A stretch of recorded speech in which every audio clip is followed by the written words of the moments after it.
Hey, this is Mike Fox with Window Repair Systems and WindowHardwareDirect.com, and this is another question that we've been getting pretty often, and it's how do I determine what balance I need without actually having the balance in your hand? So for block and tackle, typically what we say is measure the glass opening, so it'd be right from here to here. And so for this one, it would be about 9 or 10 inches. And for doing spiral balances,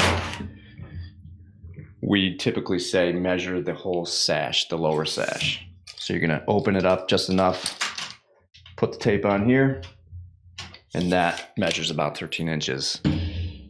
And so this is one way that you can determine how to figure out what balance you're gonna need. Ideally, you're going to take the window out and weigh it so that you actually have the weight, so we know what size pull this balance is going to need. So this is how you're going to determine what balance you're going to need without actually physically having the balance in your hand. If you got any questions, give us a call, let us know, chat, all that. So thanks, till next time.